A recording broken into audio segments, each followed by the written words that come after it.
ఇతరుల్ని ఓదార్చాలి, చేతనైతే ప్రార్థన చేయాలి. కానీ ఒకరి బాధని వారు బలహీనతగా మనం అనుకుని ఇతరులతో పంచుకుని ఆనందపడకూడదు. భగవంతుని దగ్గర చెప్పాలి, అయా పలానా సహోదరుడు ఇలా బాధపడుతున్నాడు, వారింట్లో ఈ కష్టం వచ్చింది, నువ్వు సహాయం చెయ్యి అని అడగగలగాలి ప్రభువుని. వారు సంతోషం కలిగినప్పుడు ప్రభువుని స్తుతించి, అయ్యా నేను ప్రార్థన చేశాను, నువ్వు నాకు జవాబిచ్చావు, దాన్ని బట్టి నీకు స్తుతులు అని చెప్పగలగాలి. నా గుండె నాలో వేదన పడుచు ఉంది, మరణ భయం నాలో పుడుతూ ఉంది, దిగులును వణుకును నాకు కలుగుచున్నవి, మహాభయము నన్ను ముంచి వేసెను అంటాడు భక్తుడు 6వ వచనంలో. ఆహా, గువ్వవలె నాకు రెక్కలున్న ఎడల నేను పారిపోయి నెమ్మదిగా నుందినే.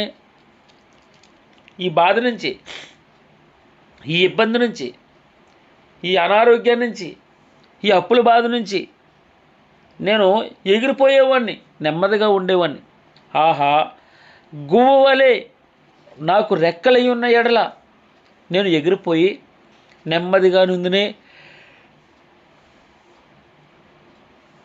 సమస్య వచ్చినప్పుడు దీని నుంచి దూరంగా పారిపోతే ఎంత బాగున్ను అనిపిస్తుంది.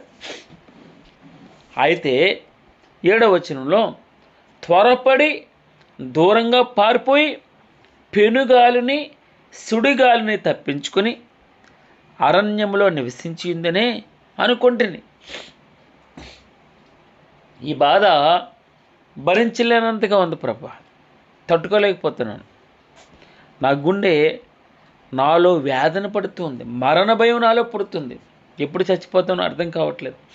అంతగా శత్రువు నాకు దిగులు పుట్టించాడు, వణుకు పుట్టించాడు, మహాభయము నన్ను ముంచివేసింది అన్నాడు. ఆహా, గువ్వ రెక్కల వలె నాకు రెక్కలుంటే ఎంత బాగుండు, ఎగిరిపోయేవాడిని, ఈ సమస్య నుండి తప్పించుకుని దూరంగా పారిపోయేవాడు. చాలామంది అప్పుల బాధ తట్టుకోలేక పారిపోతారు. ఐపీ ఎత్తేసారు అంటారే, ఎందుకు? ఒట్టొట్టుగా కాదు, భరించలేక, అవమానాన్ని భరించలేక తన కుటుంబాన్ని ఏం చేస్తారో అన్న భయంతో వారు పారిపోతారు. 9వ వచనం, పట్టణములో బలత్కార కలహములు జరుగుట నేను చూచుచున్నాను, ప్రభువా అట్టి పనులు చేయవారిని నిర్మూలము చేయము, వారి నాలుకలు ఛేదించము. రాత్రింబగళ్ళు వారు పట్టణపు ప్రాకారముల మీద తిరుగుచున్నారు, పాపమును చెడుతనమును దానిలో జరుగుచున్నవి, దాని మధ్యను నాశన క్రియలు జరుగుచున్నవి, వంచనయు కపటయు దాని అంగడి వీధులలో మానక జరుగుచున్నవి. నన్ను దూషించువాడు శత్రువు కాడు, శత్రువైన ఎడల నేను దాన్ని సహింపవచ్చును. నా మీద మిట్టిపడువాడు నా యందు పగబట్టిన వాడు కాడు, అట్టివాడైతే నేను దాగి ఉండవచ్చును. ఈ పని చేసిన నీవు నా సహకారివి, నా చెలికాడువు, నా పరిచయుడు. అది శత్రువైతే దూరంగా పారిపోవచ్చు. నా ఇంట్లో ఉన్న కొడుకే నా మీద పగబట్టాడు, నా చెలికాడు, నా స్నేహితుడు అన్నాడు, నా బంధువు, నా బంధువే, నా సొంత మామండి, పిల్లనిచ్చాడు మామ, ఎప్పుడు చంపాలని తిరుగుతూ ఉన్నాడు. నా కడుపును పుట్టినటువంటి నా సొంత కొడుకు నన్ను ఎప్పుడు చంపాలని. ఒకవేళ వాడు శత్రువు అయితే, దూషించేవాడైతే నేను సహింపగలను. నా మీద మిట్టిపడువాడు, నా యందు పగబట్టినవాడు, అట్టివాడైతే నేను దాగి ఉండవచ్చు. కానీ కాదే, నా ఇంట్లో వాడే, నా పక్కవాడే, నాతో ఉండివాడే, నాతో కలిసి ఉన్నవాడే. మనము కూడి 14వ వచనం, మనము కూడి మధురమైన గోష్ఠి చేసి ఉన్నవారము, ఉత్సాహమునకు వెళ్ళి సమూహముతో దేవునకు మందిరమునకు పోయి ఉన్నవారం. అన్నీ చేసాం, పక్కనే ఉంటారండి అన్నీ. దోయాకు పక్కనే ఉన్నాడు అబీమెలెకు ఇంట్లో ఉన్నప్పుడు. పాపం దోయాగుని నమ్మాడు, అయితే ఫ్రాక్షన్ ఆఫ్ సెకండ్లో ఏం జరిగింది? ఈ సమాచారం అంతా పట్టుకెళ్ళి సౌలుకు చెప్తాడు. సుమారు 80 మంది యాజకులు చనిపోతారు ఆ రోజున. 15వ వచనం, వారికి మరణం అకస్మాత్తుగా వచ్చునుగాక, సజీవులుగానే వారు పాతాళమునకు దిగిపోదురు కాక, చెడుతనము వారి నివాసముల్లోనూ వారి అంతరంగమునందు ఉంది. అయితే నేను దేవునికి మొర్ర పెట్టుకుందును, యెహోవా నన్ను రక్షించును. అమోఘమైనటువంటి మాట. ఏమైనావని ప్రభువా, శత్రువు పొంగిపోని, శత్రు బాణం ఎక్కిపట్టిని, అగ్ని బాణాలు వేయని, అవమానించని, అనారోగ్యం రాని, హృదయం క్షీణించిపోని, శరీరం క్షీణించిపోని, ఏది ఏమైనా అయితే దేవుడు అంటాడు. దేవుని దగ్గర ప్రార్థన చేస్తూ ఉన్నాడు భక్తుడు. ఏమంటాడు చూడండి, అయితే నేను దేవునికి మొరపెట్టుకుందును, యెహోవా నన్ను రక్షించును. నేను ప్రార్థన చేస్తే ఊరుకునేవాడిని కాదు, ప్రభువు దగ్గర సమాధానం పొందుకునేవాడిని. ఆయనే నన్ను రక్షిస్తాడు. అయితే నేను దేవునికి మొరపెట్టుకుందును, యెహోవా నన్ను రక్షించును. 17వ వచనం, సాయంకాలమున 2, ఉదయమున 3, మధ్యాహ్నమున నేను ధ్యానించుచు మొర్రపెట్టుకుందును, ఆయన నా ప్రార్థన ఆలకించును. స్తోత్రం ప్రభువా. తప్పకుండా ఆలకిస్తాడు. ఎందుకో తెలుసా? నేను ఉదయమున మొరపెడుతూ ఉన్నాను, మధ్యాహ్నమున మొరపెడుతూ ఉన్నాను, నేను సాయంకాలమున ధ్యానం చేస్తూ ఉన్నాను. సాయంకాలమున, ఉదయమున, మధ్య 3 పూట్ల నేను ప్రార్థన చేస్తాను. నా ప్రార్థన తప్పకుండా ఆయన ఆలకిస్తాడు. ఇది సూత్రం. నా శత్రువులు అనేకులై ఉన్నారు, అయినను వారు నా మీదకి రాకుండానట్లు సమాధానము కలుగజేసి ఆయన నా ప్రాణమును విమోచించి ఉన్నాడు. ఈ రోజున మన కుటుంబాల్లో ఎంత బాధైనా రానివ్వండి, ఎంత కష్టమైనా రానివ్వండి, ఏ ఇబ్బంది అయినా రానివ్వండి, ఆ ఇంటి మీద గాలి వచ్చింది, తుఫాను వచ్చింది. అయితే ఏం జరిగింది? ఆ ఇల్లు పునాది మీద కట్టబడింది అని వ్రాయబడింది. పునాది మీద కట్టబడింది కనుక అది పడలేదు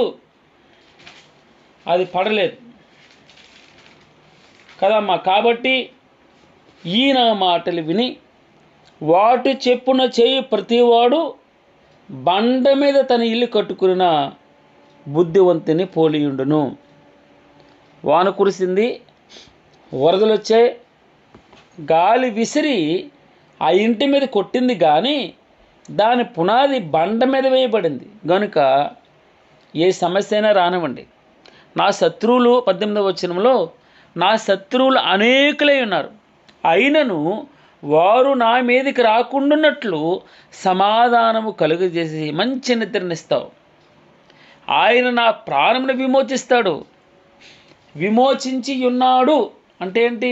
ఆల్రెడీ విమోచించాడు. నా ప్రార్థన ఆలకించాడు. నా శత్రువులు అనేకులు ఉన్నారు, అనేక బాధలు ఉన్నాయి.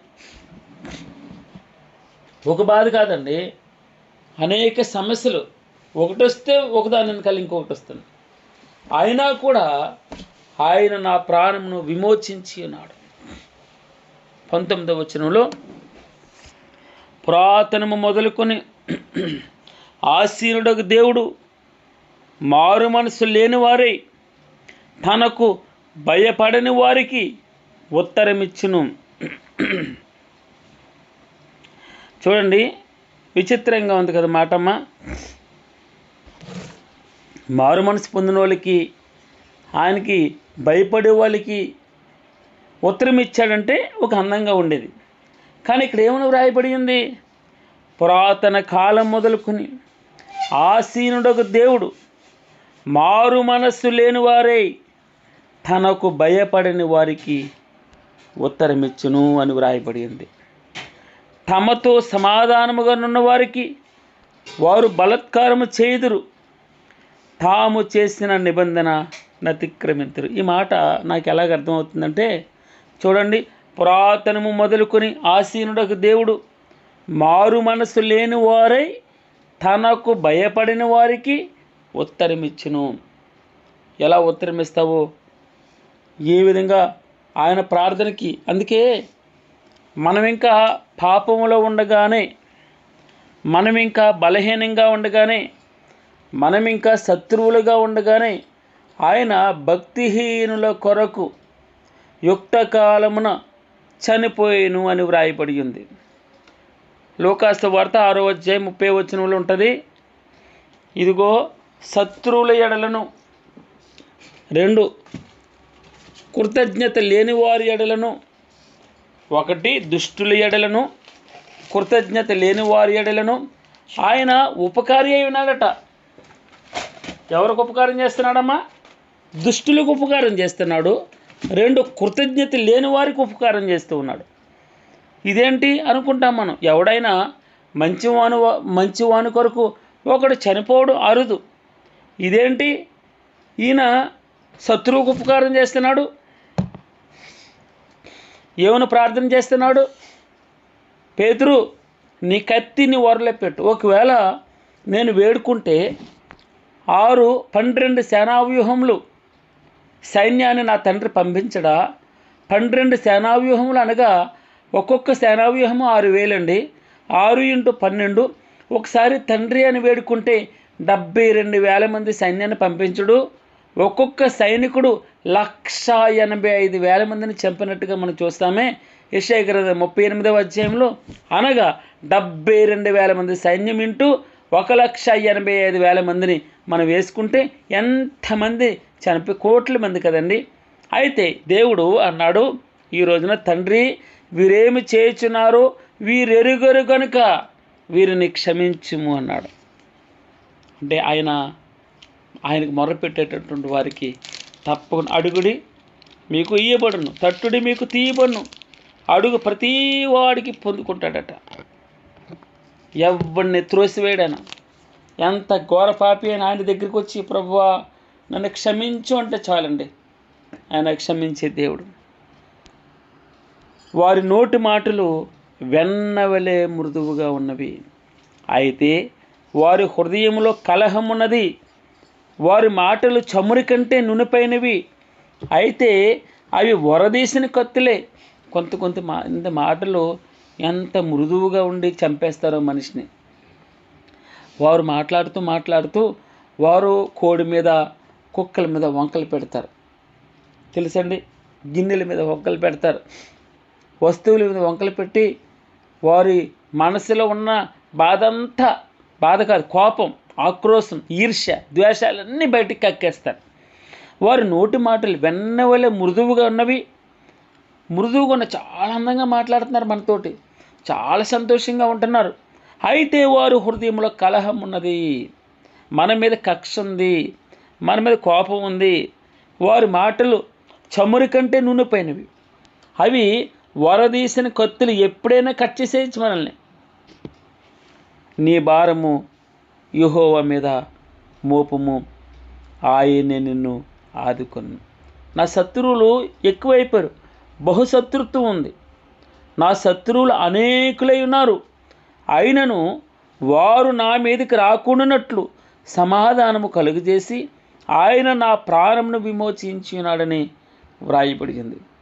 క్రింద 22వ వచనంలో, నీ భారము యెహోవా మీద మోపము, ఆయనే నిన్ను ఆదుకొనును. నీతిమంతులను ఆయన ఎన్నడూ కదలనీయుడు. ఎవడు నీతిమంతుడు? ఆయన ఉన్నవాడే నీతిమంతుడు. ఆయనే మనల్ని నీతిమంతులుగా చేస్తూ ఉన్నాడు. ఆయన పరిశుద్ధ రక్తమే, ఆయన వాక్యమే మనల్ని నీతిమంతులుగా చేరుస్తుంది. ఆయన బలి అనగా ఆయన రక్తమే మనల్ని నీతిమంతులుగా తీరుస్తుంది. వారు ఎన్నడూ కదలనీయుడట, వారిని ఎన్నడూ కదలనీయుడు. ఎప్పుడు నీ భారము యెహోవా మీద మోపము, ఆయనే నిన్ను ఆదుకొనును. దావీదు తను ప్రార్థన చేస్తున్నాడు. ఎప్పుడెప్పుడు ప్రార్థన చేస్తాడమ్మా? సాయంకాలమున, ఉదయమున, మధ్యాహ్నమున నేను ధ్యానించుచు మొర్రపెట్టుకొందును. ఆయన నా ప్రార్థన ఆలకించును. నా ప్రార్థన ఆలకిస్తాడు. నా ప్రార్థన ఆలకించే దేవుడు. నేను దేవునికి మొర్రపెట్టుకొందును, యెహోవా నన్ను రక్షించును అని వ్రాయబడింది. దేవా, నాశన కోపములో నీవు వారిని పడవేయుదువు. రక్తాపరాధులను, వంచకులను సగము కాలమైనా బ్రతుకురు. నేనైతే నీ యందు నమ్మిక ఉంచి ఉన్నాను. చూడండి ఎంత అద్భుతంగా ఈ కీర్తన మనం భగవంతుడు వినిపిస్తూ ఉన్నాడు. ఈ భారము యెహోవా మీద మోయము. ఇప్పుడు భక్తుడు అన్నాడు, మన భారాన్ని ఆయన మీద మోపాలట. ఆయనే ఆదుకుంటాడట. నీతిమంతులను ఆయన ఎన్నడను కదలనీయుడు. నీ భారము యెహోవా మీద మోపము, ఆయనే నిన్ను ఆదుకొనును. చాలు. స్తోత్రం ప్రభా, నీకు స్తుతులు చెల్లిస్తున్నాను తండ్రి.